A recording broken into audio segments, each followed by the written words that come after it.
ইসরায়েলের বিরুদ্ধে প্রথমবারের মতো কানাডার শাস্তিমূলক পদক্ষেপ। ইসরায়েলিদের ওপর নিষেধাজ্ঞা আরোপের ঘোষণা দিয়েছে কানাডা।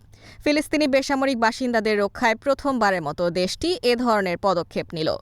বৃহস্পতিবার ১৬ মে এক প্রেস বিজ্ঞপ্তিতে কানাডার গ্লোবাল অ্যাফেয়ার্স মন্ত্রণালয় বলেছে, তারা ফিলিস্তিনিদের পশ্চিম তীরের বিরুদ্ধে হিংসাত্মক ও অস্থিতিশীল পদক্ষেপের জন্য প্রথমবারের মতো ইসরায়েলি বসতি স্থাপনকারীদের নিষেধাজ্ঞা দিচ্ছে। নিষেধাজ্ঞার মধ্যে বসতি স্থাপনকারীদের সঙ্গে লেনদেন এবং কানাডায় তাদের প্রবেশের ওপর নিষেধাজ্ঞা থাকবে। আল জাজিরার প্রতিবেদনে বলা হয়, দখলকৃত ফিলিস্তিনের পশ্চিম তীরে বেসামরিক নাগরিকদের বিরুদ্ধে সহিংসতার অভিযোগ বেশ পুরনো। গত বছর গাজা যুদ্ধ শুরুর পর ফিলিস্তিনিদের ওপর ইসরায়েলি বসতি স্থাপনকারীদের হামলার ঘটনা আশঙ্কাজনক হারে বেড়েছে।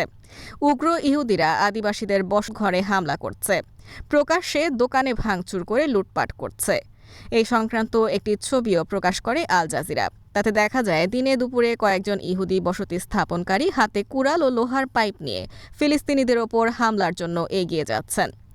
নিষেধাজ্ঞার জন্য প্রাথমিকভাবে মনোনীত ইসরায়েলিরা হলেন ডেভিড চাই-চাসদাই, ইনন লেভি, জাভি বার ইয়োসেফ ও মোশে শারভেত। তারা প্রত্যক্ষ ও পরোক্ষভাবে ফিলিস্তিনিদের ওপর হামলা ও লুটের সঙ্গে জড়িত বলে প্রমাণ পেয়েছে কানাডা। কানাডার পররাষ্ট্রমন্ত্রী মেলানি জোলি বিবৃতিতে বলেছেন, চরমপন্থী বসতি স্থাপনকারীদের সহিংস কাজগুলো অগ্রহণযোগ্য। এই ধরনের সহিংসতা কানাডা সমর্থন করে না। অপরাধীদের শাস্তি পেতে হবে। নিষেধাজ্ঞার মাধ্যমে আমরা এই বার্তাটি স্পষ্ট করেছি। সাম্প্রতিক মাসগুলোতে যুক্তরাজ্য, ফ্রান্স, ইউরোপীয় ইউনিয়ন ও মার্কিন যুক্তরাষ্ট্র পশ্চিম তীরে ইহুদি বসতি স্থাপনকারীদের ওপর নিষেধাজ্ঞা আরোপ করে। তারা বলেছে, এই অঞ্চলে দ্বিরাষ্ট্রভিত্তিক সমাধানে বিশ্বাসী তারা। তাই জোর করে অন্যের ভূমি দখল ও আদিবাসীদের ওপর অত্যাচার